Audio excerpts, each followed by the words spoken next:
Basically, what just happened in Nigeria is that they've terrorized us at home. We have cried that they break into our houses, they kidnap our people, they murder them on the street, they do all kinds of bad things. And I think they always, like we've said, this is a government that came to power through a genocide in the Bamileke lands and the Basa lands and went away scot-free. Mm-hmm. And so they've used that same impunity. They have been killing Ambazonians, killing them left and right, extorting them from money, and nothing has happened. And so they've gotten away with a lot of bad things. And so now they begin to go with it internationally. So they took it into Nigeria. Mm-hmm.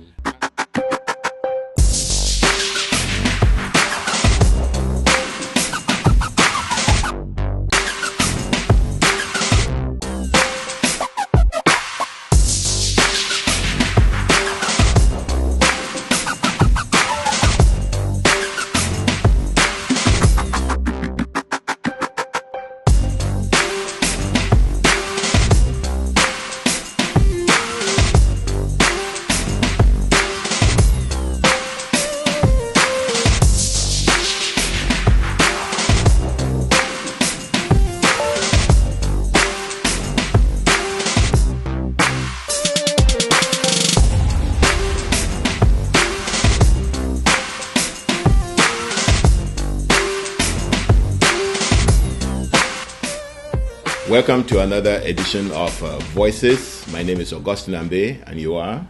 Roger Sakembo. In our last show, we spent some time trying to go and emphasize the differences between La République du Cameroon and Ambazonia. In that piece, in that little information, we said La République is a state. It's a country or a territory. It's hard to call them a country, isn't it? It's a territory that has emphasis on the state. To La République, the state is more important than the individuals that make the state. In Ambazonia, the people are more important than the state. Not more important, but it is very well recognized that they can be a state, that they cannot be a state without people. And so when you emphasize the people, you're emphasizing the state. And so with strong individual, you have a strong state. In La République, they talk about state, and then they maltreat the individuals in order to emphasize the state. And so we went through that, and we also talked about that all of this is seen through how the law is managed in La République, because the first right is that of the state will find you guilty, and you as a citizen will have to prove yourself not guilty. And then their laws will be command laws, meaning that the state is now saying, how do I manage these people? And so they impose laws on them, what my partner here calls Napoleonic codes, really.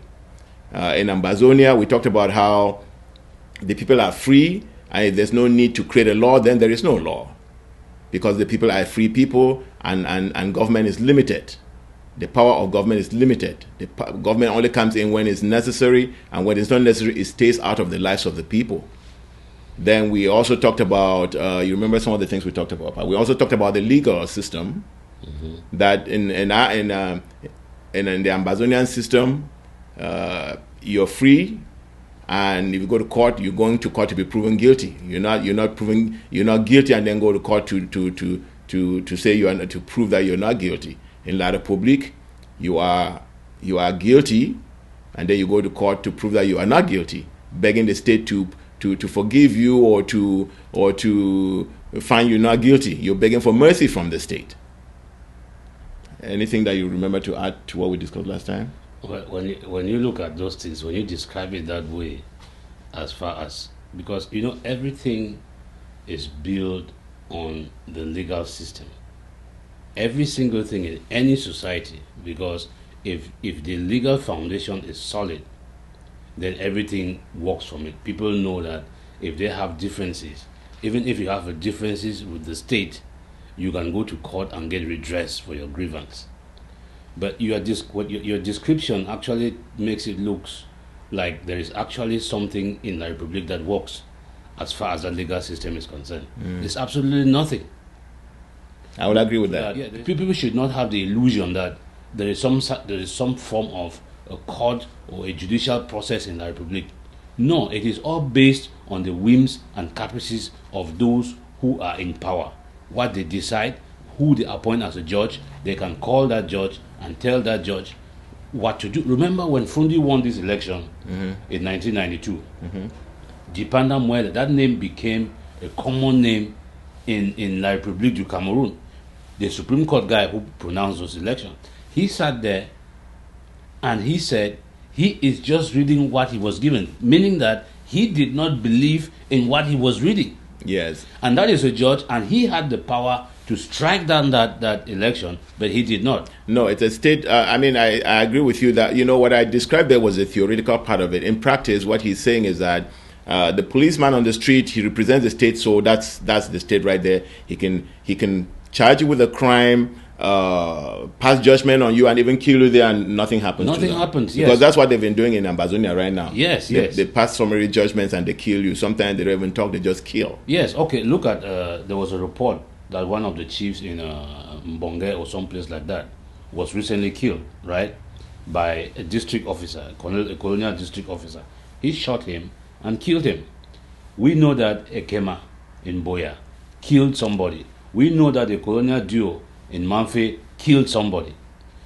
In a country where the court exists, where the legal system exists, you don't have any right to take anybody's life, even if you are the president. So if you take somebody's life, or if you are suspected of having taken somebody's life, you have to come in and answer for it. But these people do it with impunity because there is no law. They are above the law. And any country that exists where some category of people are above the law, or the law is meant only for a certain group of people, that is not the country. There is no law in that place. Yes. And I think we can look at the lawlessness of La République in terms of what they're trying to export to Nigeria now. Exactly. They went and bribed, and we're going to come to that. But I wanted us to get this out of the way first, because there's a lot of Nigerian news coming up. So we don't want to repeat the show that we did last time. Yeah, but talk about that lawlessness that they are exporting to Nigeria, because that is a very important point that you brought in. The way they operate, they think that they can go to any other country and do it the same. They use their money because they think that money can buy you anything. And they went to Nigeria and did this nonsense, and they are caught in it. They were singing their praises because they thought that things were going to just work the way it normally works for them. And now they have been caught with their hands in the pot of soup. Yes, and since then you've heard everything gone silent. Chiroma is not talking anymore. But let's finish this part, because I think that when the people of Ambazonia talk of marginalization, everybody repeats it, but they don't really know what it means.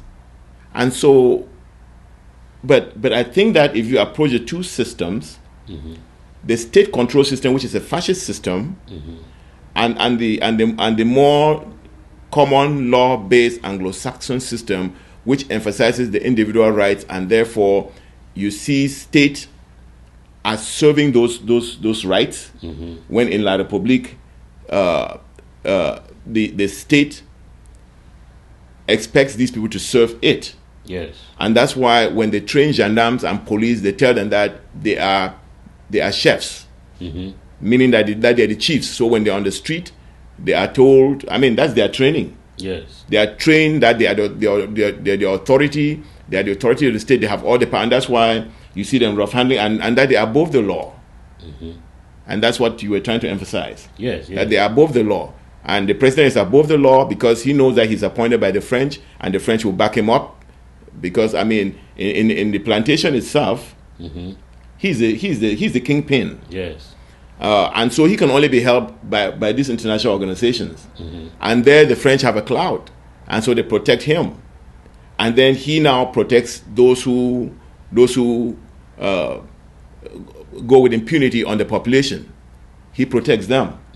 And so when you bring in 1961, what really happened was that without any guidance, without any international obligation, without any protections, the people of Southern Cameroon that come from this system that is a lawful system, is a country of laws, that base its existence on individualism, the protection of the individual, and then you throw it in the hands of this big colonial state that is not only big in size, but it's all big globally because it is owned by the French who protect the existence there, and you take our people and you throw them in there, and you find mayhem going on.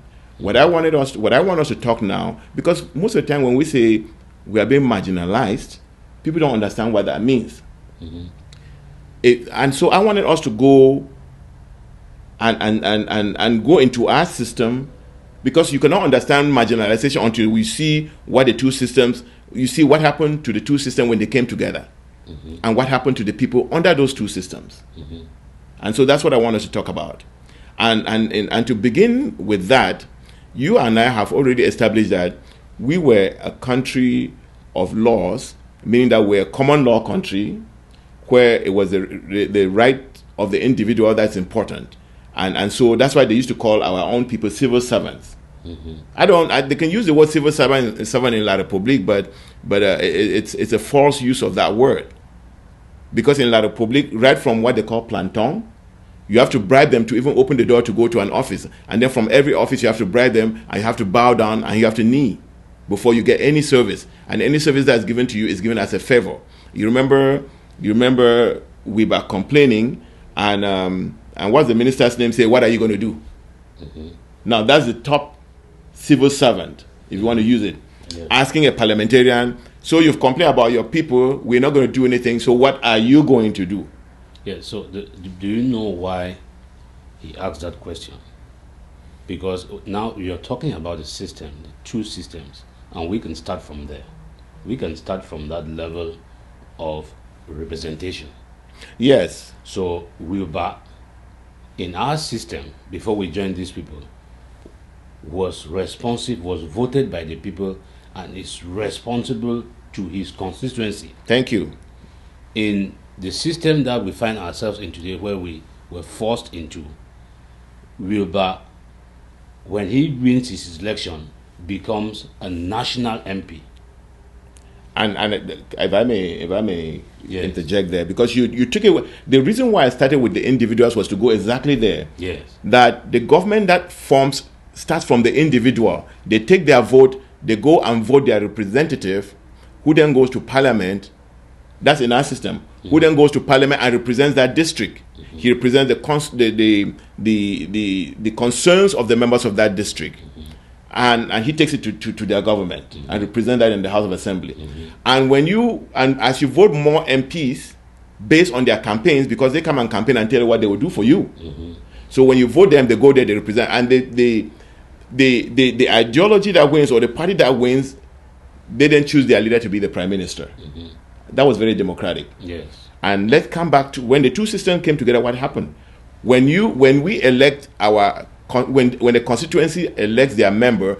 He goes to the parliament, which is in La République, and there you are no longer. They are told. I think during their orientation, they are told that, well, you're elected by your constituent, but you are you are a state representative. You see where the whole thing starts really conflicting. You are not there to represent your constituency. You're there to represent the state, meaning that you cannot argue for any individual rights. You cannot argue for a business that is being violated in your district. You cannot argue for somebody having a particular problem that government can solve in your district. Expand on that part. Yes, because at that particular point in time, you are no longer a representative of the people. You represent the state, and then you can see that difference now that we have been trying to establish. Yes. Between the individual and the state. The individual in our system, where we are supposed to represent, he is asking about the things that his constituents need, their concerns, and trying to bring them to government. And then in the La République side, they said no. The minister tells him that no, you can't come and talk to me about the people of West Cameroon, as he wants to call them. But you have to. We are talking about the state here. Yes. So forget about the people, your individual constituents, because they don't exist anymore. You don't represent them anymore. You represent the interest of the state. Yes. And that interest of the state is to make sure that they those people remain subjugated. Yes, that they toe the line. They toe the line. Yes. They don't have to complain. They have to create fear. They have to be intimidated. Everybody has to look up to that state. So as soon as you cast your vote for Wilbur, that your vote then disappears because it falls into this pit hole of the state. So then Wilbur now, instead of representing Jakiri, becomes the national representative of the country. No, he becomes an agent of the state. Yes, he becomes exactly. Instead of being an agent of the people to the state with their concerns, so that the state can address it, because the people cannot address it. He becomes an agent of the state. Yes. And guess what? They do take care of Wilbur well, just so that he does not even need to depend on the people. It's amazing how a good system became corrupt in the southern Cameroons.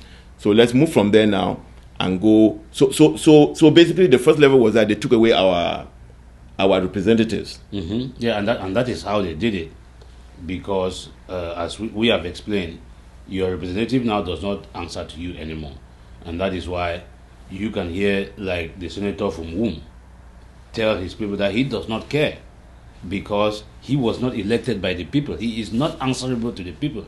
He is answerable to the state. He is answerable to Yaoundé. And you can see SDF, the MPs from SDF, being answerable to John Frundi, because John Frundi is part of that state. Yes. He has bought into that system, and he is part of that state. He is part of that state machinery. So he teleguides and directs these MPs to be answerable to him, and he is answerable to Paul Biya, and not to the people that voted these people, not to the Bafut people, not to the Babanki people, not to the Wum people, not to the Menchum people, not to the Ndonga Mantum people, and the Nsok people that voted all these MPs. They are answerable to John Frundi. So everything now disappears, and you as the individual, where you came from this system, you are lost. You are lost. Yeah, the police is not there to help you. The police is there to make sure that you don't get out of control. Now that's at the national level. We're also set up in a way that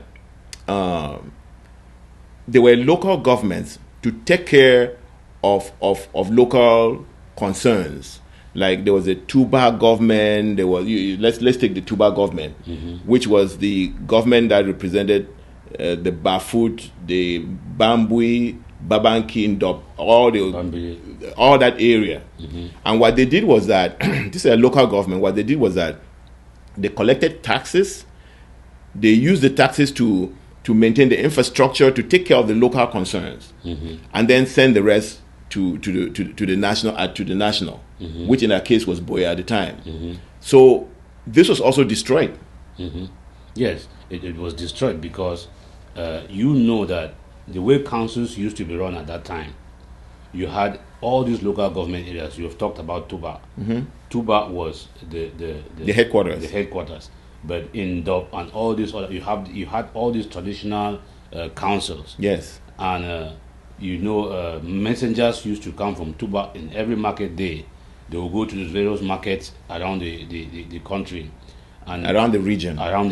Yes. And collect taxes, sell tickets, and raise revenue for the local council. Yes. And then that is how you could go to this market, and there were public toilets because you had sanitation officers from these local councils. Yes. And the district, the Tuba. Yes. Going from door to door, making sure that all this sanitation, everything was working as it was supposed. You could that each home has a good. Most of them were outhouses. Yes. What we would call pit latrine. Yes. That every house has a pit latrine. That in fact they used to make sure that you have a cover to the hole to the pit latrine. Yes. So that flies don't go in and carry food and then go and sit on the food that people eat. That people eat. Yes. So the sanitation of the place. Remember even when you go to the market. They went to make sure that the cows that were killed to sell to the people were inspected. Yes. You could not kill a cow without the inspector coming to say, that's a healthy cow, kill it for our population. Yeah, the veterinary officer. Yeah, so all of these things were managed at the local level. Yes. And that is how the local government, LGA at that time, made sure that everything was working for the people Locally. So people had to be accountable. Remember that you could not open an off license near a school. Yes. An all off license, you had to show where people after drinking had to go and take a leak, yes. And ease themselves. So all of those things, that is how those local governments used to work, those councils and things like that. But then these people came in. Continue, I want to listen. Yes, these people came in and said, no, you cannot be doing that. They started merging these local governments, building it up to a one single structure, where then now you had the big Bamenda Urban Council, and then you have a mayor, and then you have a delegate. Actually, here's the history of it. Yes. The history of it was that immediately after Fumban, right? Immediately after Fumban, instead of, Boya used to be, and then Boya had district officers who then managed the national government through these district officers.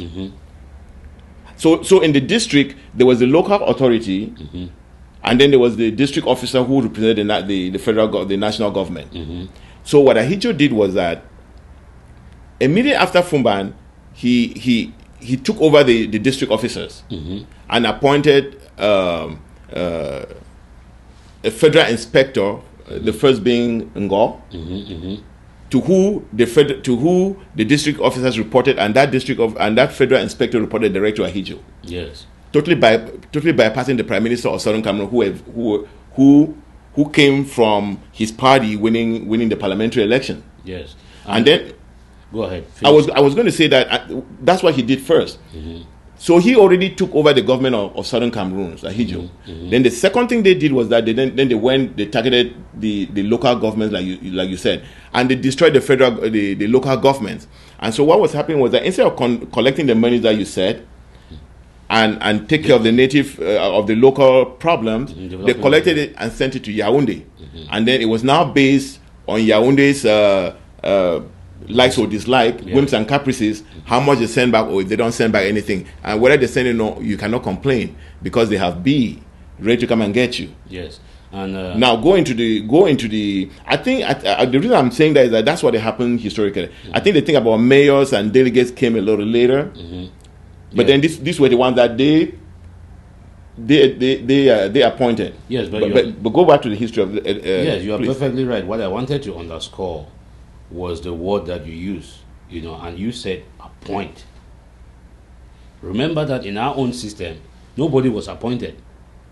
People were voted. Yes. So as soon as they came in, they started appointing people. And you know that when you appoint somebody, people directly feel that you are answerable to that person. Absolutely.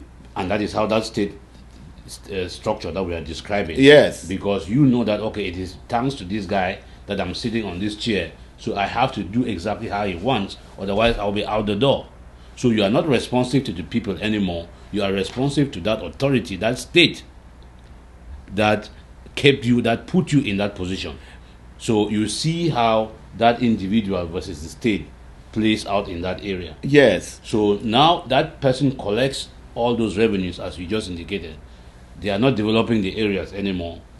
They are sending that money straight now to Yaoundé. So Yaoundé then decides, okay, how do we want to spend this money? Do we need to be empowering these people that we want to subjugate, we want to deprive them, we want to make them dependent? Not independent, we want to make them dependent.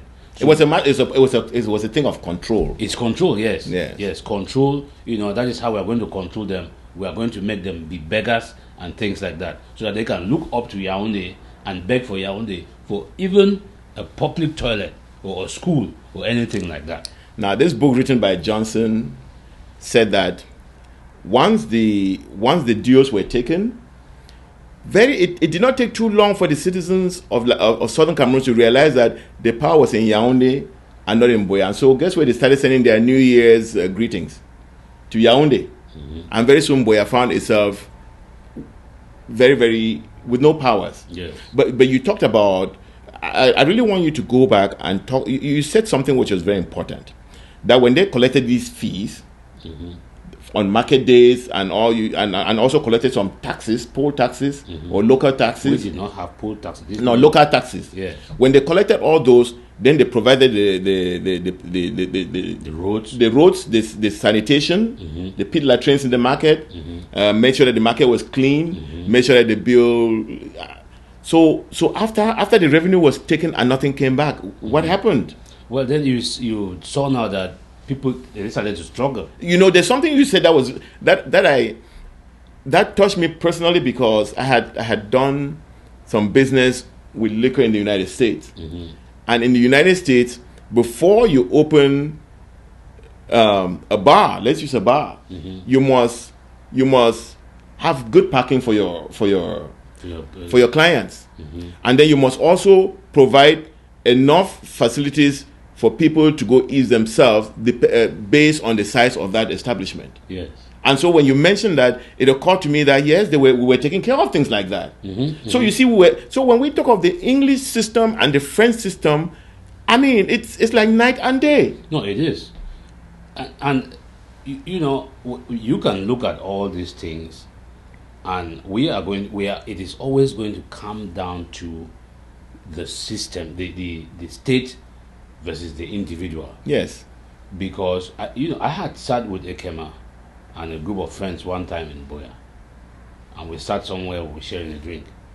When I went to go use, what is it, the restroom, or what you call, where you can go and ease yourself and pee. So they directed me, so I went there. I couldn't go. It was outside, right? Yeah, it was outside. It was on the side, but it was terrible. Basically, I, as a guy, I could stand and shoot. You know what I mean by shooting. But I imagine that if a woman had to go to that place, how would she go? And there were women sitting there and having a good time and enjoying themselves. So I came back and I asked this guy, "Are you not the mayor of this place?" He said, "Yes, I am the mayor." So I asked, "Have you been to that place to see how it is?" Because if it is, so nobody had to come and tell the mayor that this is what is happening at this particular business venue. So the mayor himself is there. And if you see something like that as a mayor, and you are responsible for the health of the people, what are you going to do? And because you know that Ekema has no O levels, he bought himself the way, and that is how those things start to happen. Because people who are not, there is no meritocracy. People who have not been trained, people who don't have the know-how, find themselves in these positions trying to lead people because they are answerable to the top. No, they serve the state. They serve the state. Yeah, if you come and you're ready to serve the state, because there's some people who don't want to serve the state. Yes. Because they know that it's a corrupt and fascist system. So they will not serve the state. They will not serve the and state. So people can buy their ways. Yes. Because it's not a merit. You use the word. It's not a meritorious system. Yes. It's a system where it's a patronage system. Yes. I think back then they actually used the word "crash my back, I crash your back." You know what I'm saying? Yeah. So now, when the people of Southern Cameroon start realizing that these services are going away, they're electing their members, their members, and they're going and not bringing anything back. That's where the term marginalization start coming in. But I would say that even at that level, the people can still manage it. But I think what's really started getting to the bone of the people is when La République, when the French and their colonial empire came in, they knew that we would resist. Because the French do know that the English system is better and that it serves the people. They themselves know it. We've read their books and they've said it. Yes. They knew that we were going to resist. So one of the things that they started doing first is, first of all, make us weak so that we cannot resist. And that's when they started destroying our economy. And Foncha would say that immediately, Ahijo, immediately after Fumban, they closed all the ports. Yes. Because Southern Cameroon used to get its money by collecting custom from the ports. Custom fees, Mfum, Manfe. Yes. They collected those to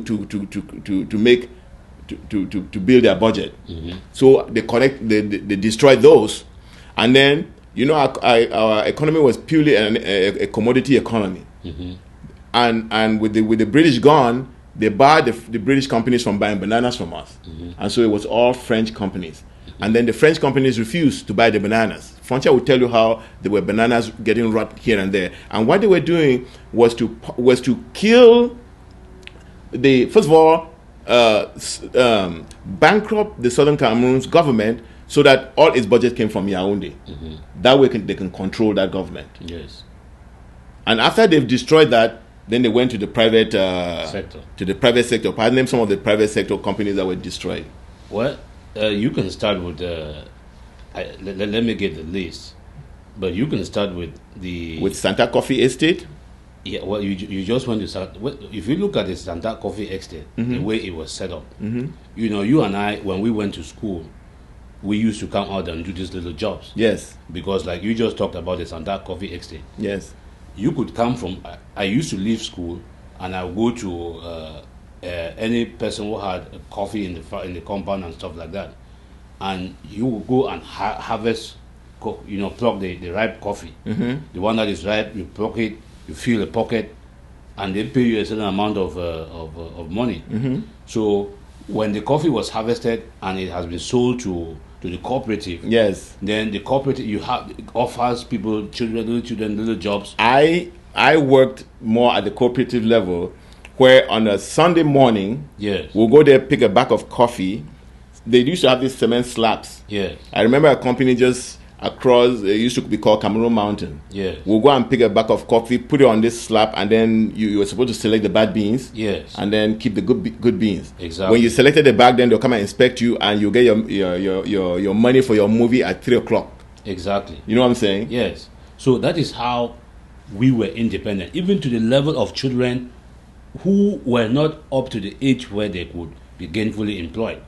But we had all of these things that we could do to make sure that we were not to earn your way. Yes. You know, it's funny how when I went to secondary school, I totally depended on my parents, my family, to give me any money that I have. Yes. Because when you came back from school, there was no place to go and do anything. No, you couldn't do anything. There was no jobs. Yes, those cooperatives had been eliminated. Yes. Or at least they had sold.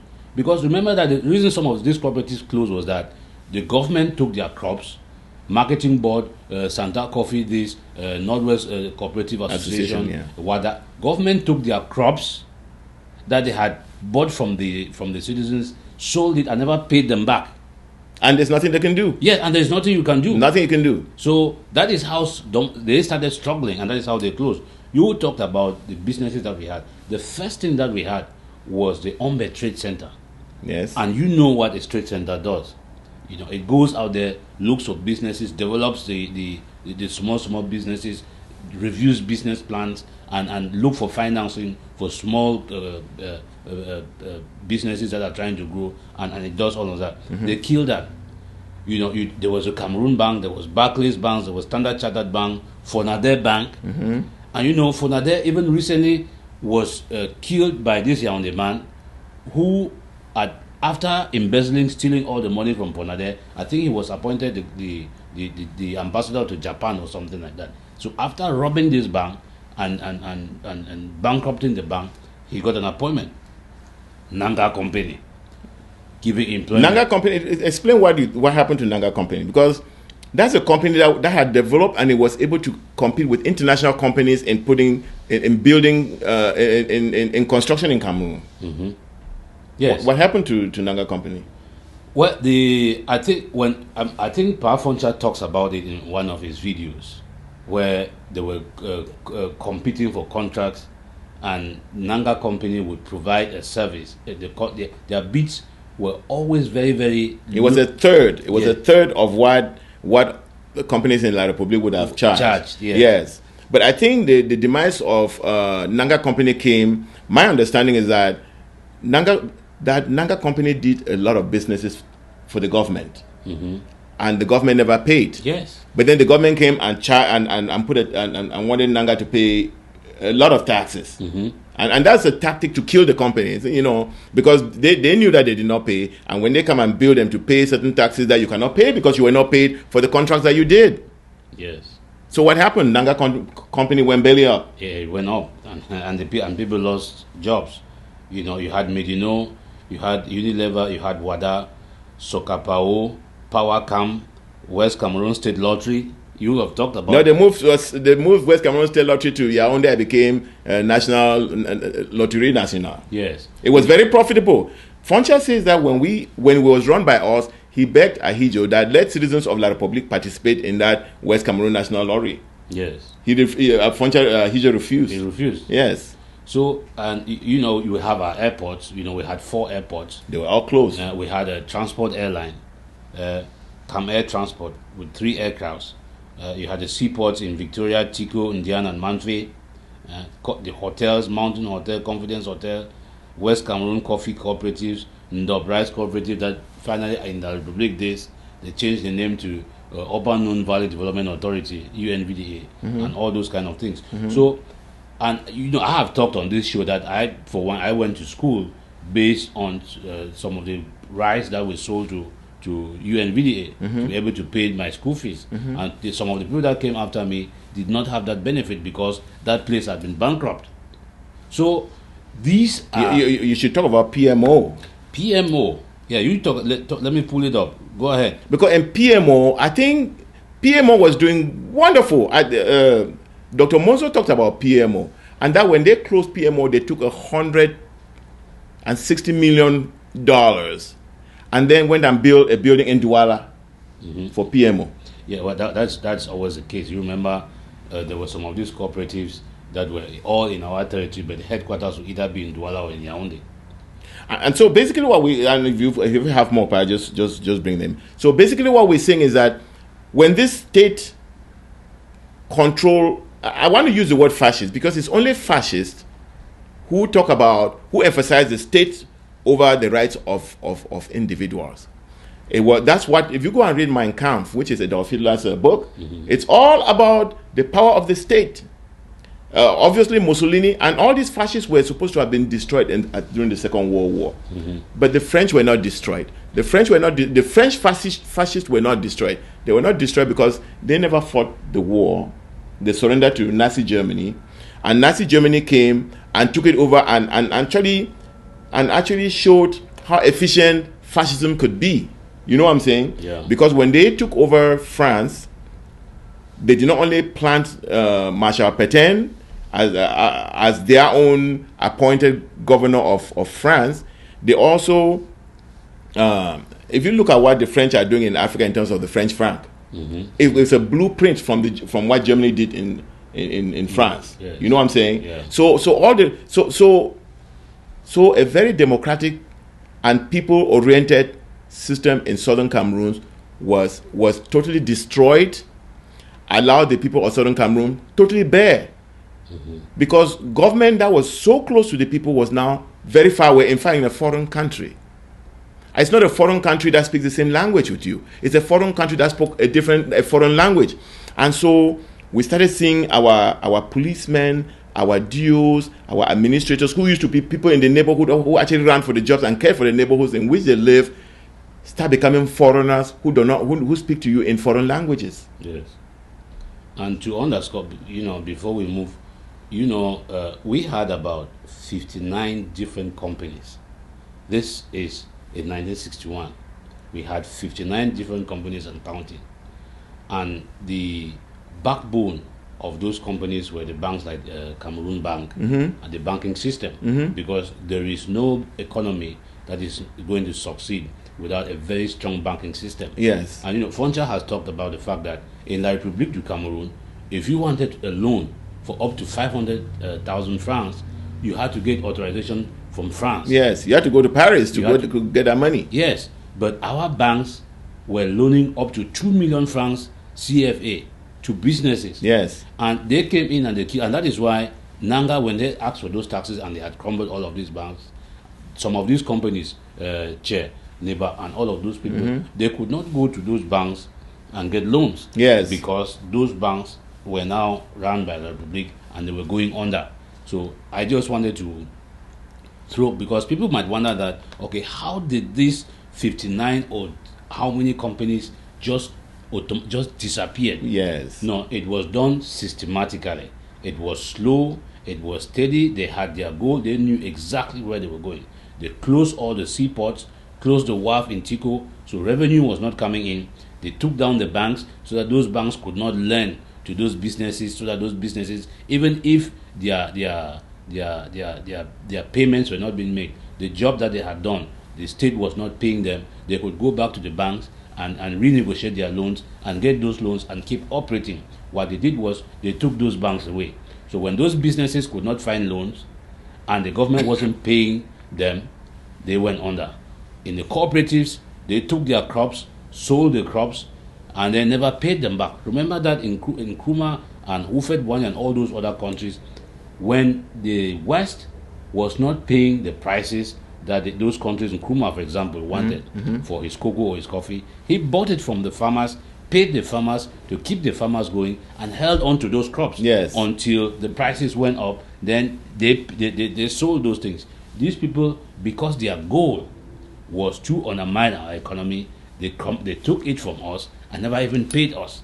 And so those cooperatives started struggling. Now the little jobs that you and I used to do to get some pocket money to buy our things and help our parents and pay our school fees, buy our books, those things were not there anymore. Yes, and then our parents were not being employed either. Exactly. And so, and even those who were employed were not paid. You get a job, it will take you 6 months before you get your first paycheck. And it's still happening today. It's still happening today. Let's talk about the one where if you have your property and you rent it, the government will come and take it and rent it. For years, they will not pay. And then when you want to talk about, I found some landlords who said that when you overpush, they'll go and give you fiscal stamps. To go and sell. To go and sell. Are you a government to be who do you go and sell fiscal stamp to? And you will go sell because people will look at you, it will be suspect. That have you started printing physical stamps? Are you the government that you're selling? But this is what these people did. Yes, and that's how they totally destroyed our government and a system that was working so well.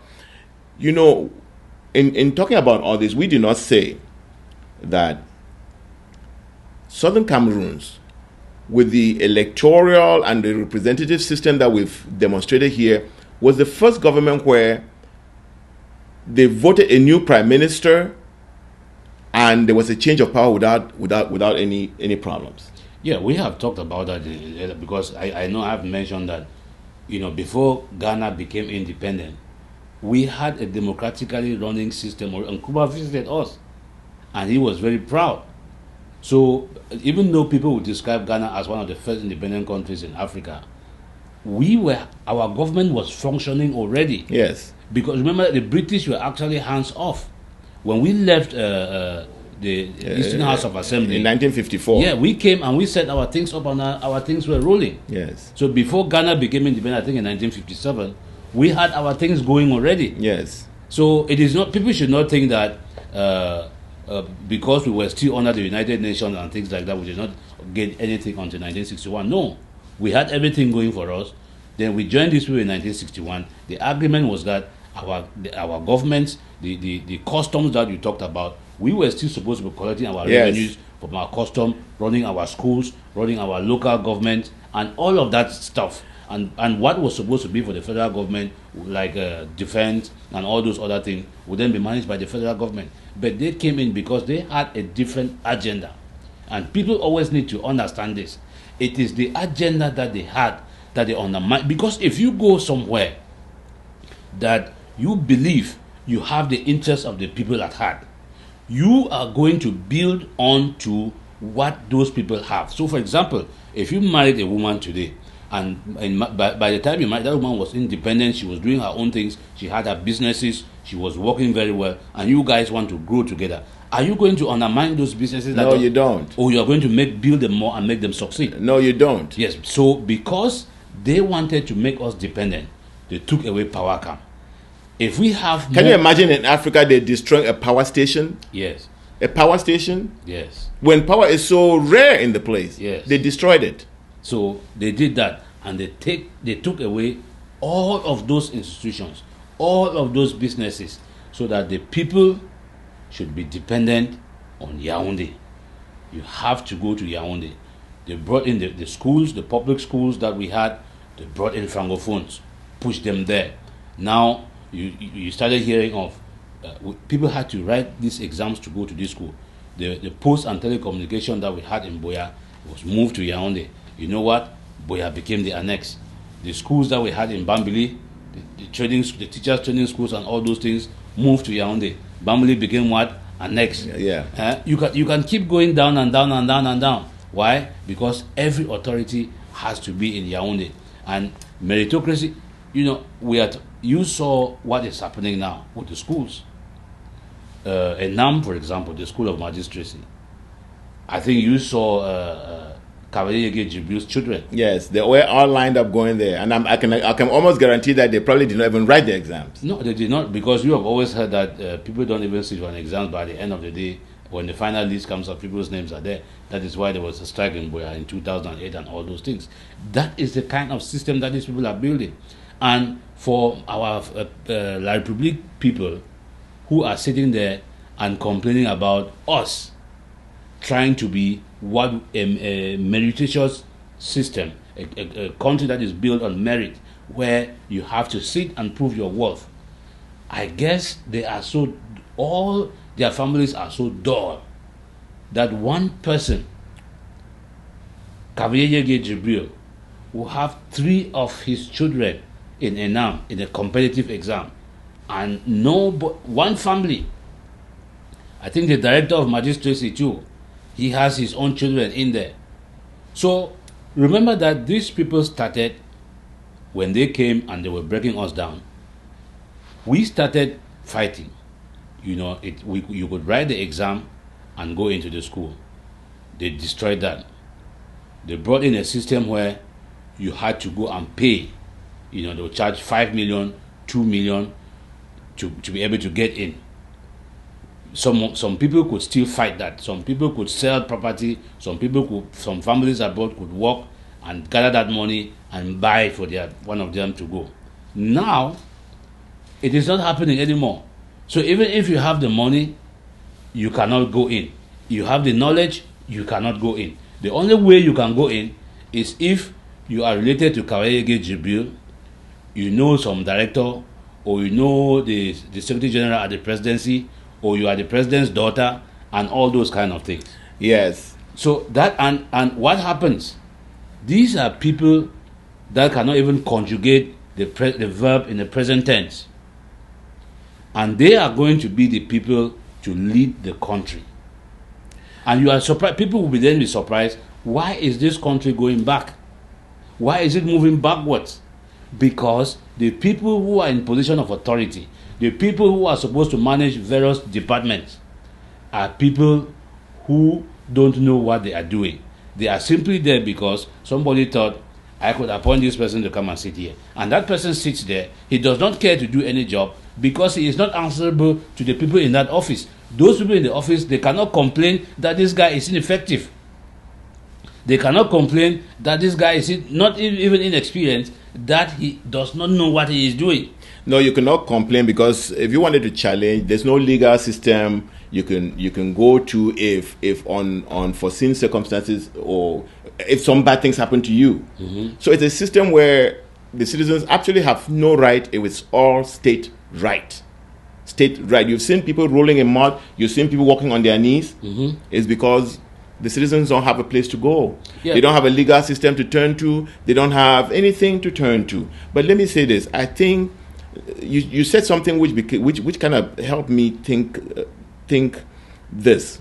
And I'm going to say that I think the reason why La Republique came in and started with this destruction was they knew exactly what we voted for in the plebiscite. Mm-hmm. They knew that we only voted for 8 items to be shared with La Republique. Mm-hmm. We're supposed to maintain our local government. We're supposed to maintain our economy. We're supposed to maintain everything else.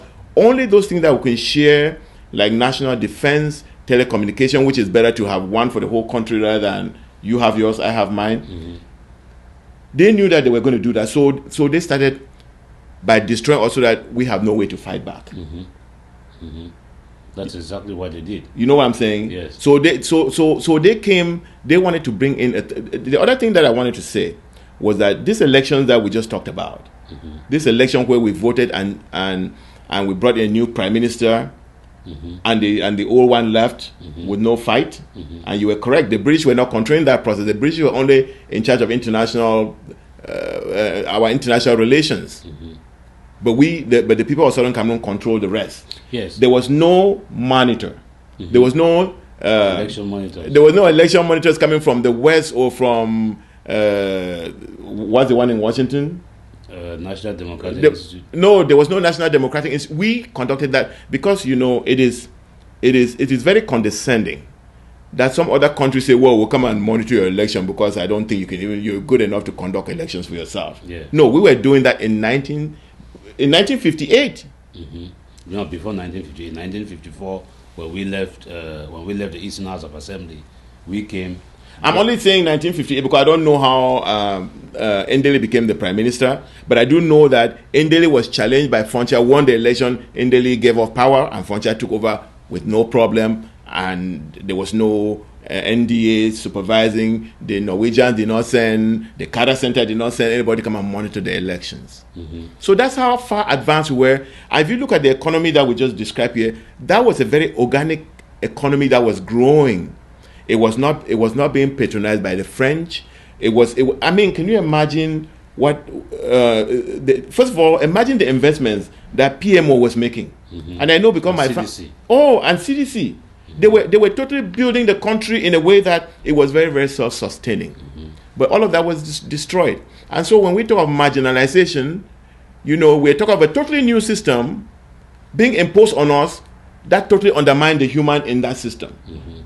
Because if you have a country that the state never creates anything, the state doesn't make a pencil, the state doesn't make a pin. Every single thing that's made in every country, all the goods and services that we buy from America, from Europe, from Japan, they're made by private companies, and those private companies the citizens are able to go out and create those goods, which they then develop until they can come and sell it to you in La République. They create them because there's a good legal system, there's a good banking system, so that when you have an idea, you can actually turn that idea into the product that you only imagined. You know what I'm saying? Yes. And that's how countries develop. But when you have a colony, and I remember that last time we talked about La République just being a colony. If you have a colony where the French keep it down there and hire these people who in order for Ahijo and Bia to become leaders of that plantation, the French had qualifications that you must be very controllable, you must be very knowledgeable of the French culture, meaning that you have to be a Frenchman in black skin. Yeah, but you have to explain how that happened, though. Remember that they told these people that they were French people. You mean the process of assimilation? Yes. That we have talked about controlling how people think. They started off by telling them that they should look up to France. You are French people. France is a beautiful place. Houphouët Boigny was minister of what? He was in the French National Assembly. Yes. So they build them up in that way. Let them look. Don't look at yourself. Those people who were in power, they don't have to look at themselves as part of the people. And let me say this: the French, even in Brazzaville, did say that they will treat you based on what you know, on how acculturated you are. You know what I'm saying? And then they also added that there is no racism. It's amazing. I wish I had that document to read. And if you go and read the Brazzaville Declaration of 1944, everything that is happening now, the French they said it very clearly. And another thing they said is that there will be nothing, and they used the English word there. I think it's self. Just describe it. No, well, the word was that because it was a word that came from English. That there will be no self. I can't remember the word, but it's like you will never have independence or self-government. Yeah, no, there will be no self-government. So that is so when the people of Ambazonia talk of marginalization, that is what happened, and this thing it happened gradually. But our people kept thinking, this word that people can say, oh, our French brother. No, I refuse to use that word because brothers don't treat each other like that. So they totally cleaned our plate, reached a point. You remember in 1967, this plan was in the works for a long time, Pa. In 1967, they were talking about how long it would take us to become francophones. Yes. By the French consulate. Yes. So this was a French project, and Paul Biya and Ahidjo and all those who work under them were just the project managers of this French project in Africa. Yes, and the French consul in Buea in that 1967, and I think some of that document has gone on social media. He was concerned because the transformation was not happening fast enough. Yes. So and you're talking 1967. 1967. So they wanted transformation between 1961 and 1967 to be much bigger than it was. Yes, it wasn't. No, they had suppressed the press. The political parties had been cut off, and because it was not happening fast enough, that is how they brought in Muna, and they convened, and they then did that coup d'état and replaced Joa. Yes. So that they could accelerate this thing, and then they went to 1972 and did that other nonsense that they did in 1972. In order to be able to accelerate this process. Then you saw now that because it was agreed, even in that fake La République constitution that was modified into the federal constitution, one of the articles in that constitution states that the form of this union, these two states with two stars on the flag, can never be changed. Yes. Under no circumstance can that be changed. And in 1972, because this guy... No, there was a way that it can be changed. It can be changed only by a majority of East Cameroon MPs and a majority of West Cameroon MPs. So, you understand? That's how I think there was that modality there. No, that form of that state could never be changed. That's what the Constitution... Well, we can look at that, and I guarantee you, viewers, that I will... It's something to go and look. Yes, we will look at. I think that article clearly states that this form of this state, the two-state federation, can never be changed. It was. I believe it, and I can bet my life on it. But we will look at that information and bring it to you. I believe I can bet my life on it. That is what it said. But in 1972, it was changed. Even if, look, this La République citizens did not vote to come into this union, and so they could not have been voting. They could not vote to change that form of the state. They did not vote to join that union. We voted. So if any vote was supposed to happen to change that form of the state, it would have been us voting, not some two-third majority of La République Parliament. You know, what I'm looking for here is a statement by Pierre Mesmer, where he said that Fumban was a joke. Mm-hmm. That Fumban was a joke. Okay, so don't even worry about swearing your life on a joke. Okay. Yeah. So it doesn't matter what they wrote on that constitution; it was not meant to be followed. They knew that, and that's why this dismantling was going on. So that when they start not honoring whatever they wrote in that constitution, mm-hmm. we have no way to fight back. Yes, absolutely. And so I hope this helps in making the people of La République understand what we mean by marginalization. Marginalization means you come and undercut us, take all our livelihood away, seize control of our territory from us, and then, but you know what? When that happened, our people learned that, well, you know what? You know that you're not going to go and get a job freely everywhere, so and you have nothing else, but we invested in our minds. Yes. We've invested in our heads. We invested in our education. We still had our education. And that education served us well. And what they did was that La République was very happy to have us leave the country and go abroad and stay there. But yeah. I think they're getting a bounce back. Yeah, and I just found a document here that I think it is important to share this document with people and put it in context. Go ahead. Because when we are saying these things, there are other people who were there, who had seen these people, and who understood exactly who these people were. And one of those people was the Prime Minister of Nigeria at the time when we were supposed to vote. Mm-hmm. Okay? On the 22nd of January, in a radio address, 22nd of January 1961, this is an excerpt of what he said, that he told us. If you vote against Nigeria, this is Alhaji Sir Abubakar Tafawa Balewa, the MP Prime Minister of the Federal Republic of Nigeria. This is what he said. If you vote against Nigeria, I cannot see how you can avoid living in a life of poverty and hardship and under the constant shadow of violence, which the government cannot control. You will be putting yourselves under a country which has different laws and a completely different attitude towards life. And that's what we've been talking about. This is what we have been talking about. Yes. This is what this gentleman said on the 22nd of January 1961. Remember, we voted on the 11th of February 1961. So this is just about what? 2 weeks before the vote. This is what he said. So these are people who knew exactly what these people were and what we were getting ourselves to. A life of poverty and subjugation, controlled by the state, at the mercy of the state, and that is what we got today. Yes. And so we are fighting. This was like a prophecy, because this man in his grave now, he is turning and saying, well, my people, this is what I had advised you, but it is not too late. That is why we are sitting here now and talking to you and bringing back these things so that we should remember. Well, let me say this, okay? I agree. Everybody knew what was going on, but you know that the British added, because for a long time the choice was whether should we be independent on our own or should we join Nigeria.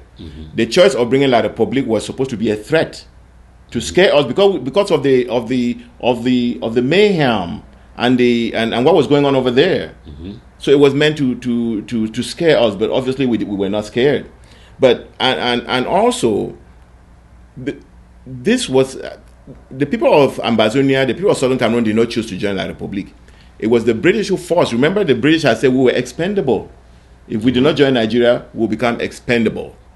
And then here is what Pierre Mesmer was looking for his words, because I had written them. Pierre Mesmer said Fumban was a sham. Okay, it was the annexation of the Southern Cameroons. So what they were doing in Fumban was a sham, and he says, and I think the joke in Douala and Yaoundé was said that unification, that unified Cameroon had become a French bilingual country. So bilingualism was never intended. Nothing was intended. These people, the plan was to bring a new colonization. After the German colonization, after the British colonization, after the German colonization, British colonization, French colonization was the one that was going to be coming to the people of Southern Cameroons. You know, and that is what has been going on for 57 years now. Yes. French colonization administered by La République du Cameroun. Yes. Yes. So I hope that helps the people of La République to understand what we mean by marginalization. You see, they've never known anything but what they have. And like you've eloquently said all the time, they were educated that life is about somebody above you telling you what to do, and if you don't, then they will bring a policeman, and when they bring the policeman down, that policeman has a right to break into your door and pick you, lock you up, even cut your head and put it in a market square for other people to see, so that they're scared enough never to even try challenging the system again. That's the system that they were brought up in. Yes, and so they cannot see why we're fighting. Yes, and part of that education is that you don't have to love yourself. You cannot love yourself because you are, and you have to look up to France. You are a Frenchman. They believe they are Frenchmen. You know, when we used to grow up, these guys used to be very proud that they are going to France. No, they're going home. They are going home. Home yes. means Paris. Paris. So they are that is what they were taught. So when you are taught to look up to a foreigner, a foreign country as your own, and not even care about what happens around your neighborhood, that is what it's happening to them.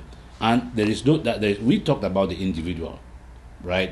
Developing the individual. To them, that does not exist, because why? They look up to France. We have a sense of collectivism, the collective. I am involved in humanity. Because I'm involved in humanity, I care about what happens in you. What happens with you directly affects what happens to me, because we are all involved in this humanity. Yes. Right? Yes. Those people don't have that sense of thinking. And you can see they think of themselves only about I. There is nothing about we. And that is why they cannot understand why we are complaining. Because to them, if I am doing fine it doesn't matter what happens to the other people. If this eye, as long as this eye can see, it doesn't matter what happens to this other eye. If it doesn't see, the problem is this other eye's problem. It is not this eye's problem. But you know why that is that way, though? It's because it's a system of survival of the fittest. That is it. It's a survival system. It's survival of who you know, who you don't make annoyed, who you know what I'm saying? Mm-hmm. The citizens are powerless. Mm-hmm. Because that's, in order for the state to become dominant, the citizens have to be powerless. Yes.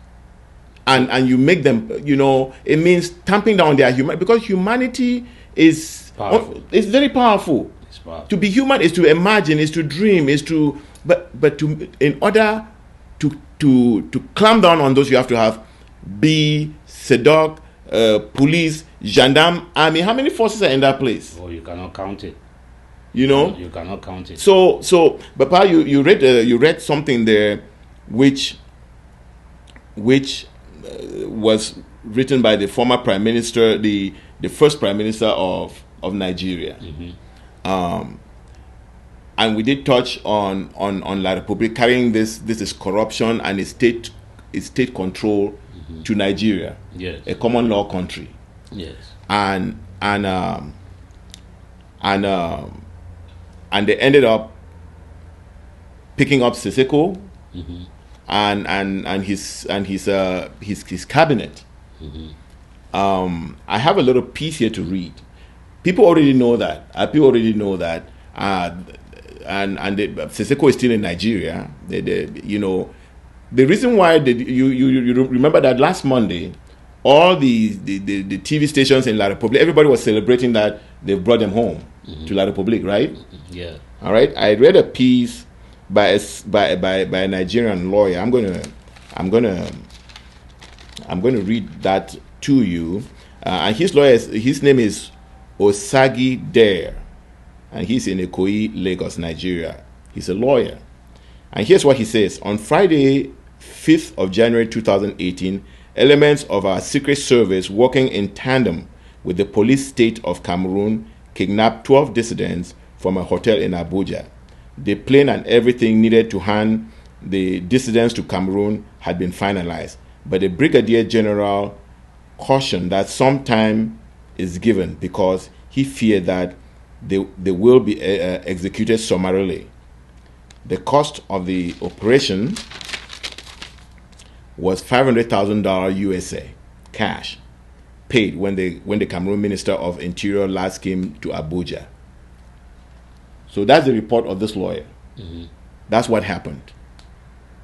So there was $500,000, no, $500,000, mm-hmm. $500,000 US were given to by this minister of Interior. He calls the Minister of Interior. What do they call it in Cameroon? Sadi, I don't. Yeah, it's Minister of Interior. Yes. Territorial Administration. Territorial Administration. That's what they call it. And what's his name? Rene Sadi. So that's who gave the money, and without this brigadier general slowed down that process. Mm-hmm.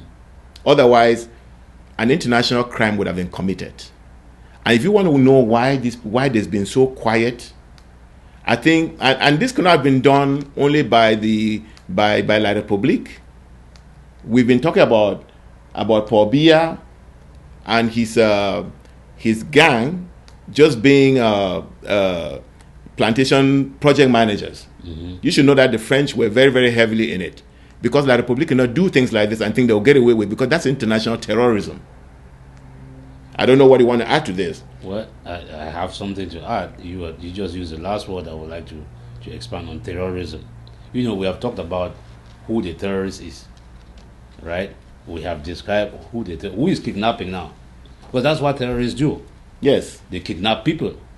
So you can see that the government, that the people of La Republique say, oh, they have a government, they are proud of their government, a government that goes around and abduct and kidnap people. And I think there was a piece in Jeune Afrique talking about another guy that they abducted, who used to live in Ouagadougou in Burkina Faso, who ran away in 1984 after the coup. Can I just add a little? Can I tell that story just a little bit? Mm-hmm. I don't have the names, but the story is that this guy, when he was in Burkina Faso, mm-hmm. I think he was still planning to come back and do some revenge in La Republique. And so what the story goes that La Republique pays a Spanish, is it Spanish? Portuguese. Is it? Oh, it's Portuguese. A Spanish military operation also, people also who befriended him and promised that they will help him buy some arms from Russia. So he flew to Portugal. They put him in a plane and went up in the air and seduced him. And I understand that the plane was supposed to land in Bafoussam, but I have the story somewhere else. Well, the thing is that before they left, the pilots did not agree to go to Bafoussam because their permits will be revoked. Yes. But the reason I brought up that story was to underscore. But finish the story because they finally landed him in Douala and he disappeared. Yes. Till today. And don't forget, I was listening to. I just wanted to add some to because I know where you're going with that story. I just wanted to so that people buttress and know what these people are capable of doing, what they're capable of doing. Remember, what's this guy? This francophone guy? This college professor? What's his name? Which college? The one who was just released from Kundenge. Patrice. Remember, Patrice was on SCBC, and he said that when they took him and went to Yaoundé, they were calling him Ambazonia. And they said he should tell why he was in Ambazonia, who he spoke to, and what he talked about, and that he has to say, because they're going to take him into a forest, into the forest prison where he will never come back. So continue. So there is a forest prison where they take people and they never come back. Yeah, no, we know that is what they do. But that is what terrorists do. That is what a terrorist government. So when you love your government, if you love your country, because people like to say they are proud to be from Cameroon, they are proud to be from the Republic, and even some of our own brothers, our Ambazonian brothers who are afraid. If you live a life and you are afraid of your country, there is something wrong. Yes, there's something wrong. So if you love you can look. If you have raised children, and we have been raised, you don't raise your children to be afraid of you. You know, if the children are afraid of you, there is something wrong. So if you have a country that the citizens are afraid to express themselves, they live in perpetual fear. So you don't know whether anything that you want to do can get you into trouble. If it is an idea that you have, that you want to implement that idea and change people's lives, you don't know whether it can get you into trouble or not. That restricts thinking. It restricts the advancement of that country. It undermines everything. So that is the kind of a country that a republic is. It is that is the kind of state that they want. That is how they want their citizens to function. And unfortunately, we in Ambazonia, we are not like that. We were raised and trained to challenge the system. When the system is not working, you write a petition. And when you write a petition, the head of the department or whatever has to respond. There is a commission of inquiry that is appointed. And all of these things are designed to keep the system responsive to the people. Versus this state operation that is meant to intimidate the people, to keep the people not from thinking. Let the state do what it wants to do. Because if you dare think, as Patrice said, they will take you into a forest and you will never come back. So people live in this perpetual fear. And what is happening to the country, it is regressive. Yes, and really what just happened in Nigeria is that they've terrorized us at home. We have cried that they break into our houses, they kidnap our people, they murder them on the street, they do all kinds of bad things. And I think they always, like we said, this is a government that came to power through a genocide in the Bamileke lands and the Bassa lands and went away scot-free. And so they've used that same impunity. They have been killing Ambazonians, killing them left and right, extorting them from money, and nothing has happened. And so they've gotten away with a lot of bad things.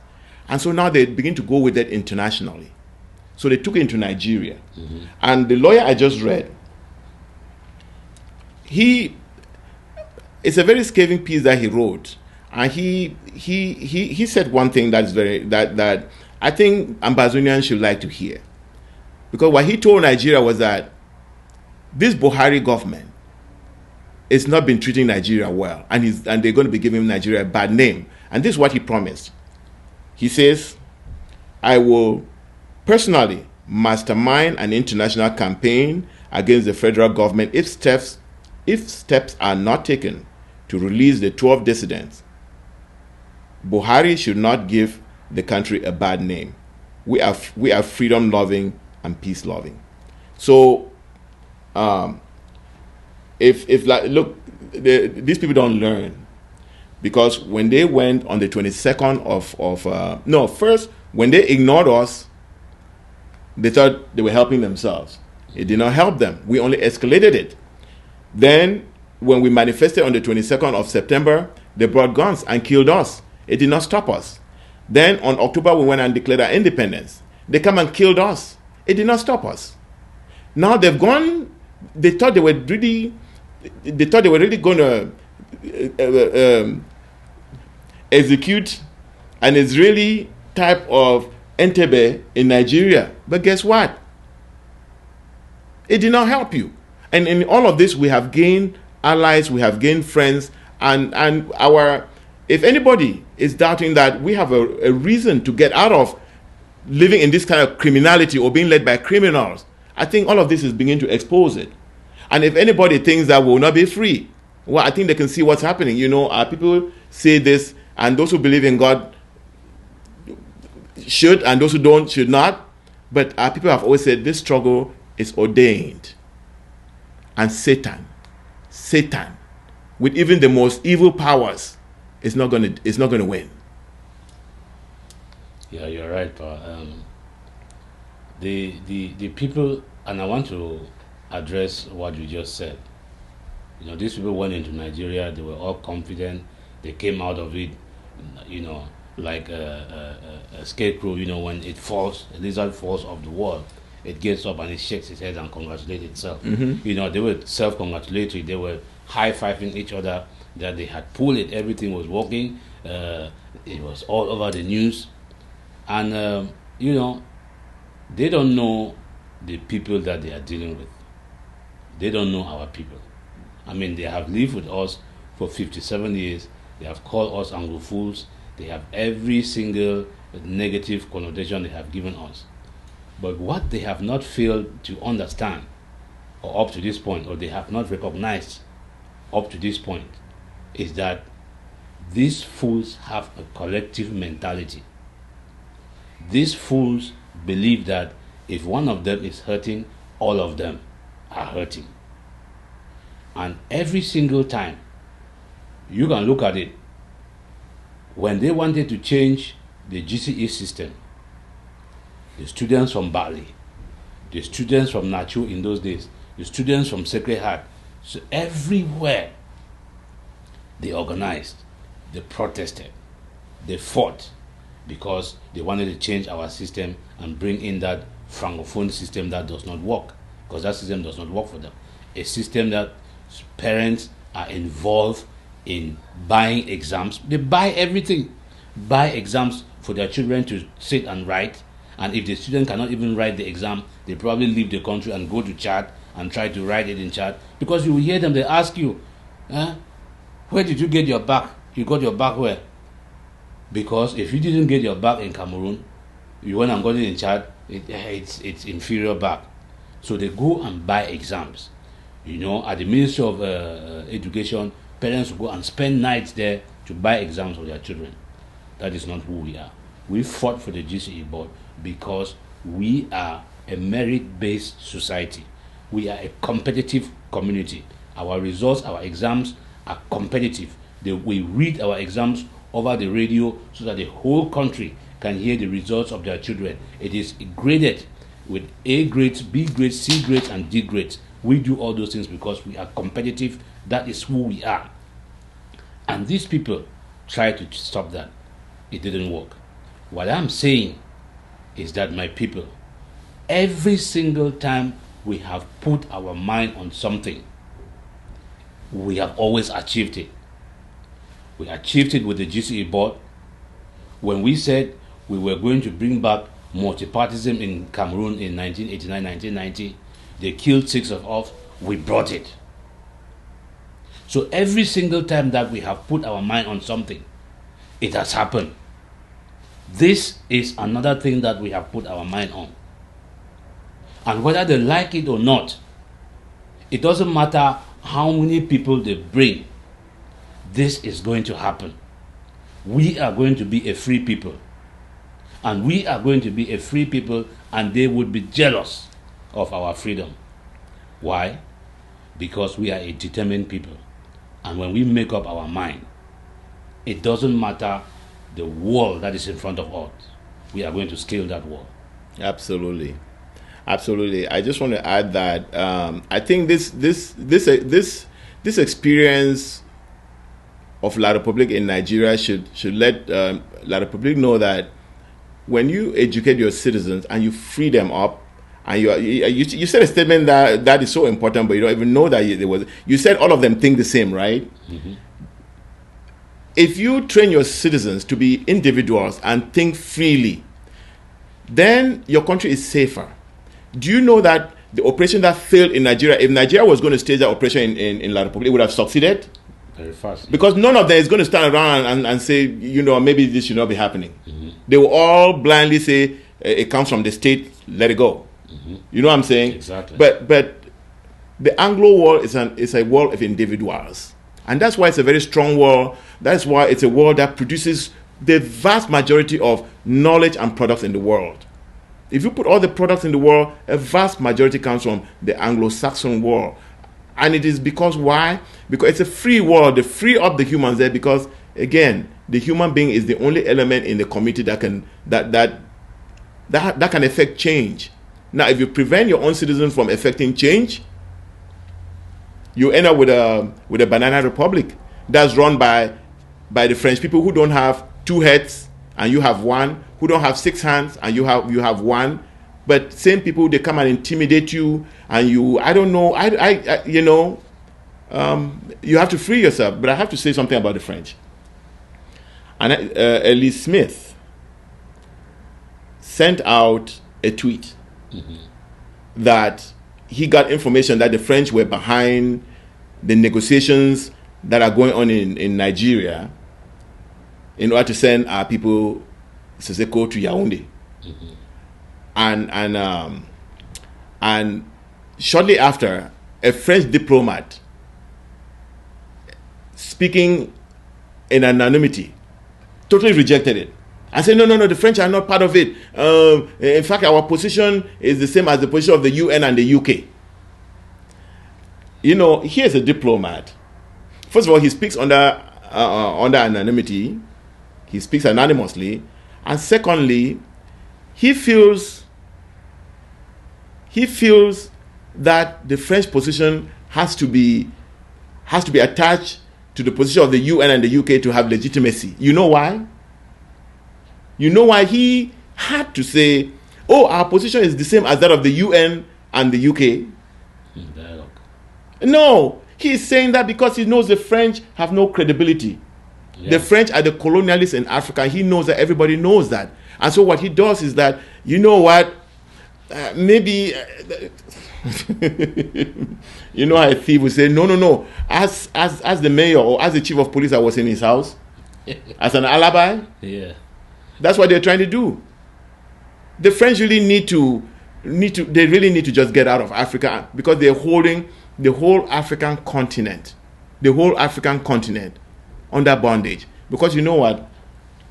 Until Francophone Africans, who you rightly quoted the other day, are half of the population of Africa, until they are free, the rest of us will not be free. Because we can only accomplish so much. Our market will only be so much. And because we always meet in the same house to make decisions that affect the continent, half of them is representing France. Mm-hmm. We need to stop that. You have anything else to add, Pa? Otherwise... Well, the collective. You are talking about the collective. We have to bring... This boat has to rise. And when it rises, it brings everybody with it. Well, you talked about the French saying their position is the same as the United Nations. And I have always reminded our people that nobody gets to decide how you live your life, because we were born free. Nobody gets to decide how you live your life.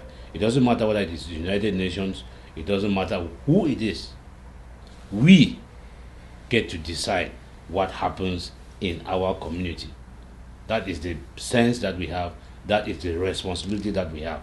And in talking about responsibility, I have always emphasized the fact that we are going to be the ones responsible for forcing the hands of these so-called international organizations to dance to our tune.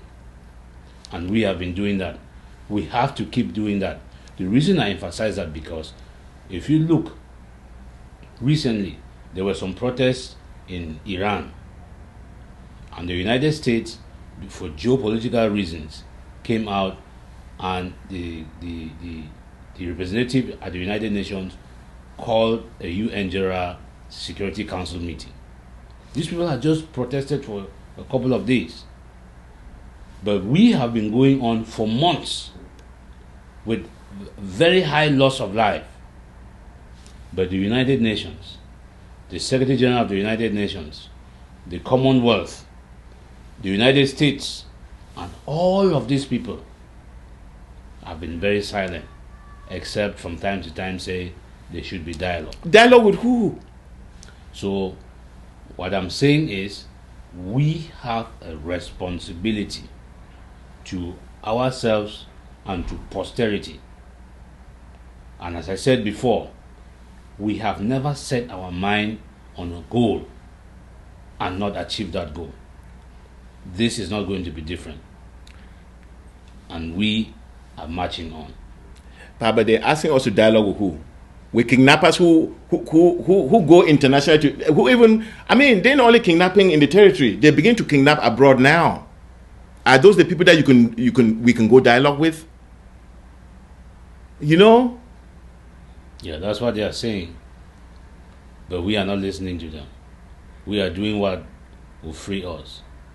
So just continue to do what you do. We get your messages. We have heard the support that you people tell us. You have reminded us that the sacrifices you make, they are very, very painful. But you are ready to make that sacrifice to achieve the goal that all of us have set before us. So as I said before, no matter how tall that wall is, we are going to scale that wall. Yes. Yes, because only cowards die many, many times. Yes. Only cowards die 1,000 times. And we know that we are not cowards. Thank you. Thank you.